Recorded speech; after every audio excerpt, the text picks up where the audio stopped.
Fundamental of agriculture economics में आज का क्लास है कंज्यूमर सरप्लस, उपभोक्ता बचत इसको हिंदी में कहते हैं। इसको हम लोग सबसे पहले एग्जाम्पल के माध्यम से समझते हैं। कंज्यूमर सरप्लस है क्या। मान लीजिए कि आप किसी शॉपिंग मॉल में गए, आपने एक टी-शर्ट पसंद किया और आपने उस टी-शर्ट का कीमत अंदाज़ा लगाया, मान लीजिए कि 500 रुपये। आपने उस टी-शर्ट को पसंद किया और 500 रुपये तक आपने लगा कि हम इसकी टी-शर्ट की कीमत हम 500 रुपये तक पेमेंट कर सकते हैं। लेकिन एक्चुअली आपको पता नहीं था कि उसकी कीमत कितना है। आपने बस पसंद किया, अब कितना कीमत हमें पेमेंट करना है पता नहीं, लेकिन अपने मन में लग रहा है कि हाँ ये टी शर्ट हमारे लिए 500 रुपये लायक है, उससे अधिक हुआ तो नहीं देंगे, उससे कम होगा तो वही चलेगा, या 500 रुपये तक भी दे सकते हैं लेकिन उससे ज़्यादा नहीं देंगे। इसका मतलब आपके नज़र में उस टी शर्ट की वैल्यू 500 रुपये है। लेकिन जब आप काउंटर पे पेमेंट करने गए तो पता चल रहा है कि आपको वो 300 रुपये बताया कि आपको 300 रुपये पेमेंट करने हैं। तो आपको 500 रुपये तक देने के लिए तैयार थे और 300 रुपये आपने पेमेंट किया, तो इसका मतलब क्या हुआ, आपको 200 रुपया बच गया। जिस चीज़ की कीमत आप 500 पेमेंट कर सकते थे आपको 300 में मिल गया, 200 रुपये का फ़ायदा हुआ। तो इसी को बोलते हैं कंज्यूमर सरप्लस, मतलब हिंदी में है उपभोक्ता बचत। मतलब कंज्यूमर को कितनी बचत हो रही है किसी चीज़ पर, मतलब जिस चीज़ की वैल्यू आपके नज़र में ज़्यादा था वो चीज़ आपको सस्ते में मिल गई, तो जितना आपका बच गया उसमें पैसे, वो चीज़ आपका सरप्लस हो गया, वो चीज़ आपका बचत हो गया। जैसे मान लीजिए कि कोई पेन खरीदने जा रहे हैं, वो चीज़ आपके नज़र में लगता है कि हाँ बहुत अच्छी क्वालिटी का है, इसका कीमत इतना होना चाहिए, लेकिन आपको सस्ते में मिल जा रहा है। या आप मूवी देखने जा रहे हैं, कोई बहुत अच्छी मूवी है, आपकी पसंद की मूवी है, आप उसके लिए 200 रुपये तक खर्चा कर सकते हैं टिकट पे, लेकिन उसकी टिकट की कीमत 80 रुपये है। 80 रुपये, क्योंकि जो भी प्राइस डिटरमाइन होती है वो सबके लिए बराबर होता है, जो भी प्राइस। अब ऐसा नहीं है कि किसी को कोई ऐसा वस्तु हो जिसको बहुत ज़्यादा ज़रूरत है या किसी को कम ज़रूरत है। जिसको ज़्यादा ज़रूरत होगा उसके लिए भी कीमत वही रहेगी, जिसकी ज़रूरत कम होगी उसके लिए भी कीमत वही रहेगी, कीमत डिफरेंस नहीं होगा। लेकिन आपकी ज़रूरत ज़्यादा रहेगी तब पेमेंट भी ज़्यादा करने के लिए तैयार रहेंगे कि हाँ हम इतना तक इसका कीमत दे सकते हैं, क्योंकि आपकी ज़रूरत है, आप उस चीज़ को पसंद करते हैं। लेकिन आपका प्राइस जो है, जो पेमेंट करना है वो तो एक निश्चित होगा, या तो कम होगा या अधिक, जो भी होगा। तो जितना आप देने के लिए तैयार हैं, जितना आप वो एक्चुअली दे रहे हैं, दोनों को डिफरेंस को ही बोलते हैं कंज्यूमर सरप्लस, उपभोक्ता की बचत। आगे इसको डेफिनेशन के माध्यम से समझ लेंगे। या एक और एग्जांपल ले लीजिए आप। मान लीजिए कि कोई बुक आप ढूंढ रहे हैं, जो जिस बुक की आपको बहुत ज़रूरत है, और कई बुक स्टोर पे गए हैं जहाँ पे आपको वो बुक मिला नहीं, तो आप परेशान हैं, आपको बुक की ज़रूरत है, आपको चाहिए। तो पता चला कहीं कबाड़ी वाले, रद्दी वाला कबाड़ी है, उसके पास वो बुक आप देख लिए, जो रद्दी खरीदता है। किसी ने मान लिया, किसी घर से मान लिया पुराना बुक रहा होगा, वो बेच दिया होगा उसके पास, और आपको वही बुक खरीदना था, लेकिन अपने बुक को आप कहीं मिल नहीं रहा था किसी स्टोर पे। तब तक आपकी नज़र पड़ी उस पर, आपने देखा कि वो बुक मिल गया, आपने पूछा कितना, तो उसने बोला भाई 20 रुपया दे दो, ले जाओ बुक। उस बुक की आपको बहुत ज़रूरत थी, आपने 20 रुपये में पा गए। लेकिन ज़रूरत थी तो इसका मतलब था कि वो आपके लिए, आपको उसका पेमेंट भी ज़्यादा कर सकते थे। मान लीजिए कि 20 रुपये आप दे के उसको ले लिए। अब किसी ने पूछा भाई साहब, मान लीजिए आपके घर का ही कोई मेम्बर पूछ रहा है कि भैया आप बताइए, आपको सस्ते में बुक मिल गई 20 रुपया में, लेकिन मान लीजिए आपको इसको खरीदने जाते हैं अगर, तो कितना तक दे सकते थे, मिलता तो नहीं था। तो कहते हाँ यार मिलता तो नहीं था, हो सकता है कि हम दुकान पे जाते तो इसका हम 200 रुपये भी दे देते इस बुक के लिए, क्योंकि ये बहुत जल्दी मिल नहीं रहा है, पुरानी बुक हो सकता है इसका प्रिंटिंग बंद हो गया हो, लेकिन हमको मिल गया 20 रुपये में। मतलब जिस चीज़ का कीमत आप 200 रुपये देने तक तैयार थे उसको खरीदने के लिए, कहीं से मिल जाए हमको, चूँकि जल्दी मिल नहीं रहा था, लेकिन आपको मिल गया कितने में, 20 रुपये में, कहीं कबाड़ी वाले के पास। 200 रुपये आप देने के लिए तैयार थे, मिल गया 20 रुपये में, 180 का आपको बचत हो गया, मतलब 180 रुपये मुनाफे में है। तो यही 180 रुपये क्या है, कंज्यूमर सरप्लस है। उम्मीद है आप लोग समझ गए क्या है। आगे इसको डेफिनेशन के माध्यम से समझ लीजिए। यहाँ पे देखिए, इसको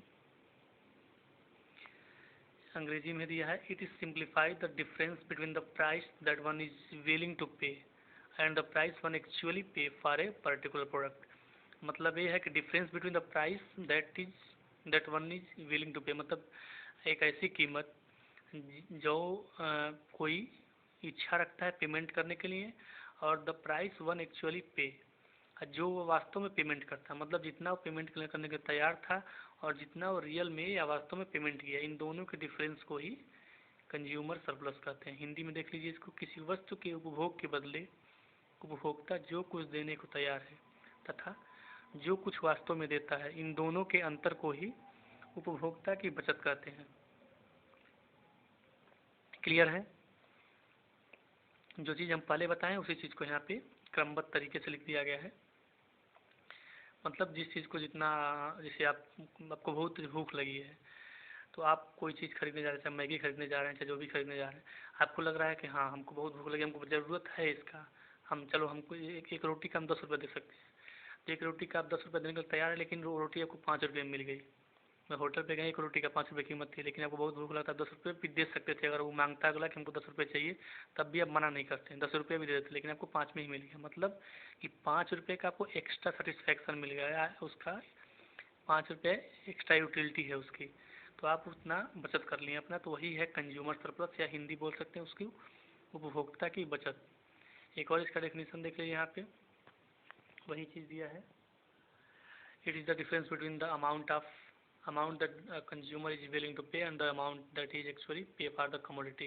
सेम वही है, कोई चेंज नहीं है इसमें, उसका भी मतलब वही है।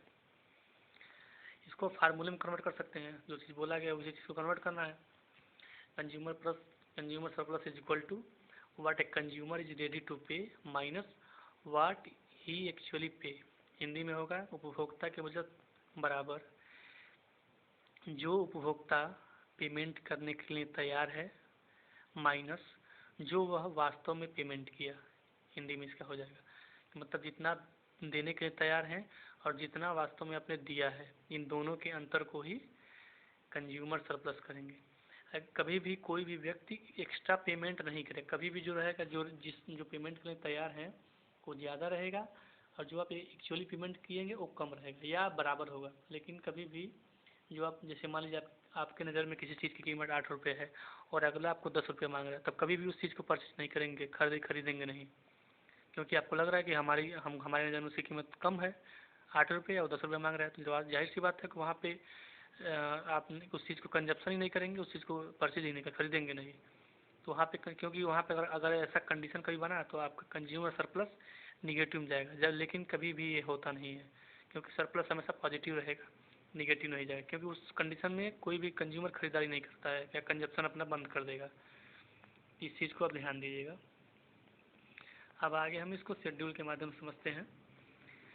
हालांकि वहाँ तक भी, जहाँ तक अभी दिखा दिया गया वहाँ तक भी क्लियर है, समझा दिया गया है, लेकिन थोड़ा सा इसको आगे बढ़ेंगे तो टेबल के माध्यम से समझ सकते हैं। थोड़ा कॉम्प्लेक्स हो जाएगा। और इस टेबल से समझने के लिए आपको एक पुराना वाला हम टेबल दिखाते हैं जो आपको पढ़ाया गया था, consumer equilibrium in case of one commodity में, जहाँ पे MUX इक्वल टू PX हुआ था। तो ये पुराना टेबल देख लीजिए आप।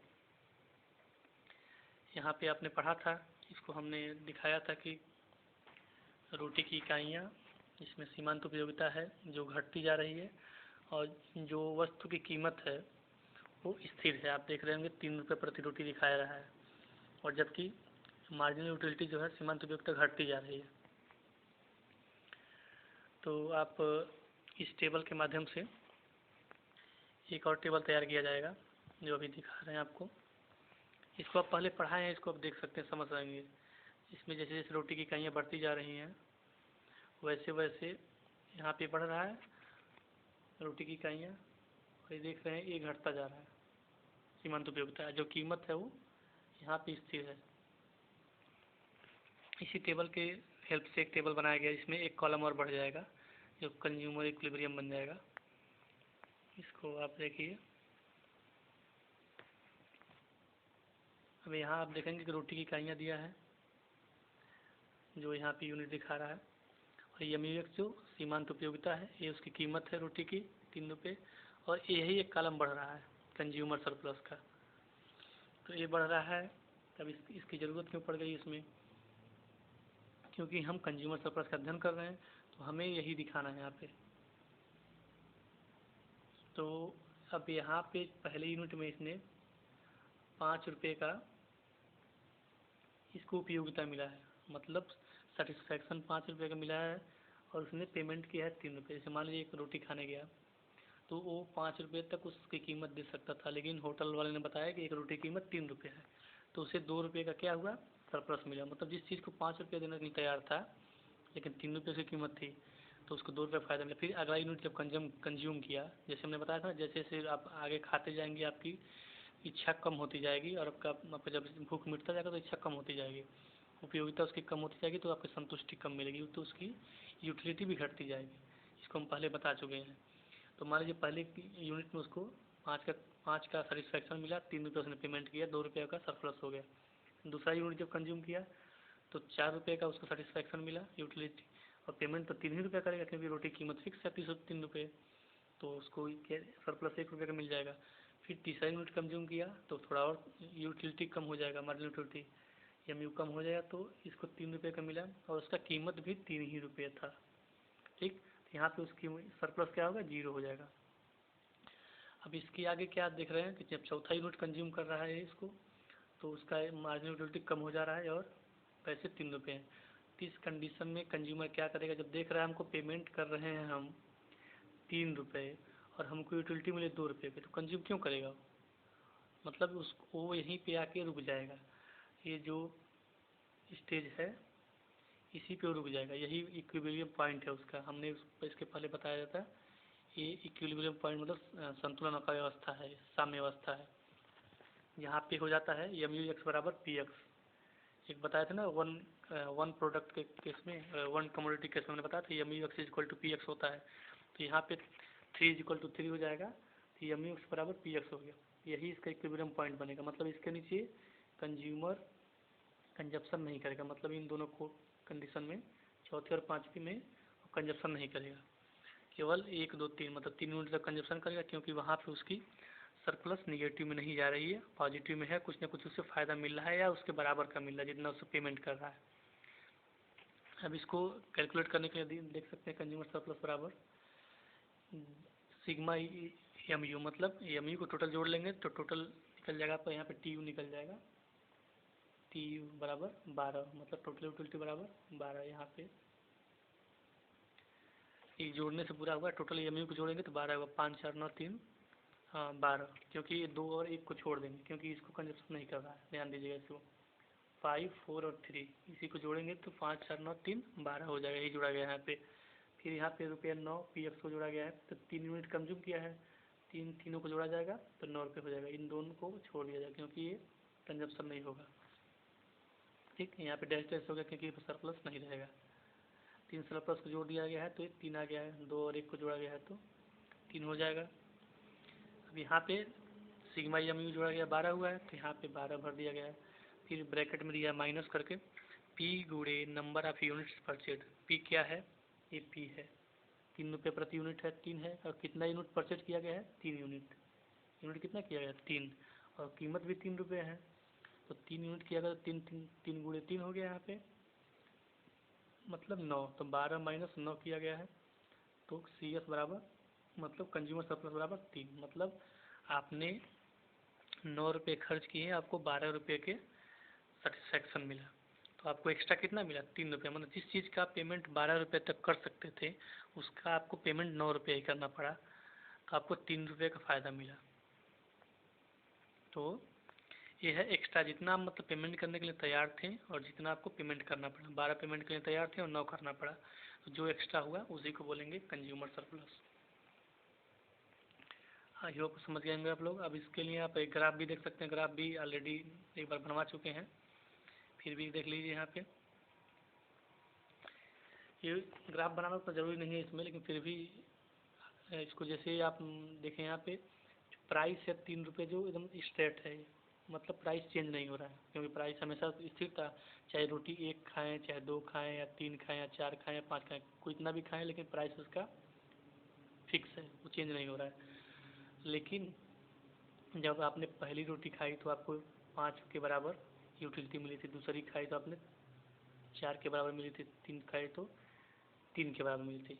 आपने यहीं तक कंजप्शन किया है, इसके बाद से चौथा और पाँचवा नहीं किया, क्योंकि इसमें आपको यूटिलिटीज़ का क्या है, देखिए यहाँ पे 2 दिखा रहा है, जब चौथा आप करेंगे यहाँ पे तो 2 हो जा रहा है, फिर जब 5वां रोटी खाएंगे इसको तो यहाँ पे 1 मिल रहा है। क्योंकि हम पेमेंट 3 रुपये कर रहे हैं प्रति यूनिट, तो हम यहाँ पे 1 रुपये के बराबर मिल रहा है, यहाँ पे 2 रुपये के बराबर में, तो हमें यहाँ पे क्या करेंगे, इसको हम कंजप्शन करेंगे ही नहीं। जब हमारा जितना हम पेमेंट करें उससे कम मिल रहा है तो क्यों कंजप्शन करें। तो हमारा कंजप्शन कहाँ तक होगा, इस इक्विलिब्रियम पॉइंट जो है ना, यहाँ पे पी एम यू को कट रहा है, यही पॉइंट आपका इक्विलिब्रियम पॉइंट बनेगा जो ई लिखा है यहाँ पे, ठीक। तो यहाँ तक कंजप्शन करना है और आपका जो कीमत है इतना है और आपको यूटिलिटी मिला है यहाँ तक, सेटिस्फैक्शन यहाँ तक मिला है। तो ये जितना ऊपर का भाग होगा इसको आप ऐसे शैडो कर देंगे, छायांकित भाग कर देंगे डैश डैश करके, ऐसे पूरा इसको भर देंगे अच्छे से, केवल यहीं तक, ठीक। तो ये आपका कंज्यूमर सरप्लस का भाग बनेगा, इतना हिस्सा कंज्यूमर सरप्लस बन जाएगा ये सी एस, ठीक। बस इतना ही, ग्राफ में कुछ करना नहीं है, ये नीचे का चीज़ आपको नहीं दिखाना है क्योंकि यहाँ पे आप कंजप्शन रोक दिए हैं। बस इतना ही, जहाँ से सी 3 रुपये है प्राइस का लाइन, बाज़ार की कीमत जो है प्रति यूनिट रोटी का जो कीमत है 3 रुपये है। क्योंकि नीचे जब भी जाएंगे तो आपका घाटा हो रहा है, मतलब आपकी यूटिलिटी कम, देखिए यूटिलिटी 2 हो गया, 1 हो गया, जब नीचे जाएंगे तो ऊपर जाएंगे तो ज़्यादा है, तो हम जितना पेमेंट करेंगे उससे ज़्यादा फ़ायदा मिलेगा तो क्यों नहीं हम लेंगे। और नीचे जब जाएंगे तो घाटा हो जाएगा, तो हमको केवल ऊपर वाले करना है। कंज्यूमर सरप्लस में क्या होता है, आपको जितना पेमेंट करेंगे उससे अधिक कुछ मिलेगा। तो ये हिस्सा जो है इसी को ऐसे शैडो कर देंगे, इसको आप जब बनाएंगे कॉपी में तो इसे दिखा देंगे, तो ऊपर वाला हिस्सा इसी को दिखाएंगे सी एस, कंज्यूमर सरप्लस का हिस्सा, मतलब इतना हमको फ़ायदा मिला है, ठीक है। यह अब समझ में आ गया होगा आपको। तो अगले क्लास में बाकी डिस्कस किया जाएगा, अगला टॉपिक।